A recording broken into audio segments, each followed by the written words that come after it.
This is the best product. And you're gonna be the only one in the street holding this. I sold it cheaper, so I was selling it faster. I sold it so cheap, I started taking their customers away. We sell these 14 keys so I can get this ransom money for Sonny, man. Once we get my little brother back, man, we right the fuck back on, baby. We right the fuck back on once I get Sonny. It's gonna be business.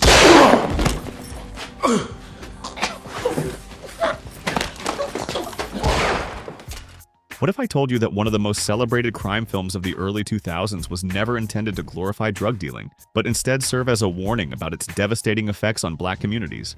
The truth behind Paid in Full runs deeper than most fans realize. While the cameras captured fictional drama, they were actually recreating blood-soaked chapters of Harlem's real history, stories that some people didn't want fully told. Today, we're diving into 12 verified facts about Paid in Full that will make you see this cult classic in an entirely new light. Fact number 1, based on a true story. Paid in Full isn't just Hollywood fiction. It's based on the real-life story of Azie Faison Jr., Alberto Alpo Martinez, and Rich Porter, who controlled much of the drug trade in Harlem during the 1980s. What you see on screen is a dramatized version of events that shook New York City to its core.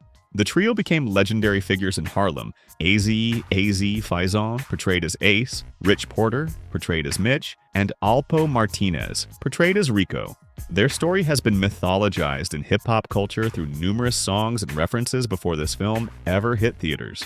Fact number 2, the timeline was heavily condensed. The movie makes it seem like Ace's rise and fall happens in just one whirlwind year. But in real life, those events stretched across nearly a decade. Azie Faison Jr., the real-life Ace, didn't enter the drug game until 1983 after watching Scarface. And the actual downfall of this Harlem empire didn't occur until 1989 through 1992. 7 years of chaos condensed into 12 months? That's Hollywood math for you. Fact number 3, the real money was astronomical.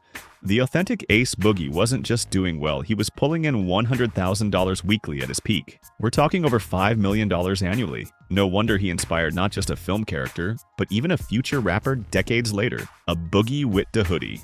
Fact number 4, the script was watered down. Before cameras ever rolled, Azie Faison wrote a screenplay based on his life, designed specifically as a cautionary tale about destruction drugs caused in black communities. But according to Faison himself, producer Damon Dash massively altered and watered down his original vision. What began as a stark warning became, in Faison's own words, nothing more than a marketing tool to promote Cam'ron, who was then a newcomer to Dash's Roc-A-Fella records. This transformation from grim warning to stylized crime drama speaks to a larger issue in how Hollywood handles stories about the drug trade in black neighborhoods. Faison wanted to show young people the brutal reality. Friends murdered, families destroyed, communities torn apart. Fact number 5, Cam'ron's audition was wild. When Cam'ron walked into that audition, he didn't just read for Rico, he became him. According to insiders, he pulled a real gun from his waistband during the scene. Was it crazy? Definitely. But it left producers stunned and locked him into a performance so real even his co-stars were shaken. That single audition moment transformed Cam from just another rapper trying to act into the embodiment of Rico's unpredictable, volatile energy on screen. Fact number 6, Cam'ron was paid only $8,500. For this career-defining role, how much did Cam'ron get paid? A measly $8,500. But the rapper wasn't bitter. He later called it a blessing, saying the opportunity came at the perfect time in his career. What makes this even more interesting is that while the movie was filmed in 2000, it wasn't released until 2002. During those 2 years, Cam'ron's reputation as a rapper grew considerably, giving the movie additional weight when it finally dropped. Like and subscribe to Prime Time Throwback for more deep dives into the greatest crime films in history. We uncover the stories Hollywood doesn't want you to know. Fact number 7, time-traveling cars. Here's a goof that proves nobody's perfect. During that scene with Mitch and Ace cruising in the red BMW, look closely at the background. You'll spot a 90s model Ford Explorer and a second-generation Nissan Pathfinder, vehicles that didn't exist until 1995. Yet Paid in Full is set in 1986. Either someone seriously messed up on the production design, or this film secretly contains time travel elements we all missed. Fact number 8, the Scarface connection. If you caught the World Is Yours logo on that coffee mug during the brutal bathroom scene, congratulations on your attention to detail.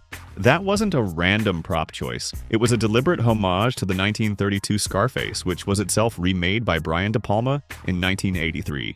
This subtle visual cue creates a perfect circle. linking Ace Boogie back to the fictional drug lord that reportedly inspired the real Azie Faison to enter the game in the first place.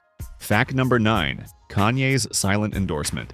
Few people realize that Kanye West gave Paid in Full his silent blessing. In his 2005 music video for Through the Wire, a poster for the film is clearly visible in the background. This wasn't accidental. Ye had just received his Roc-A-Fella chain around that time.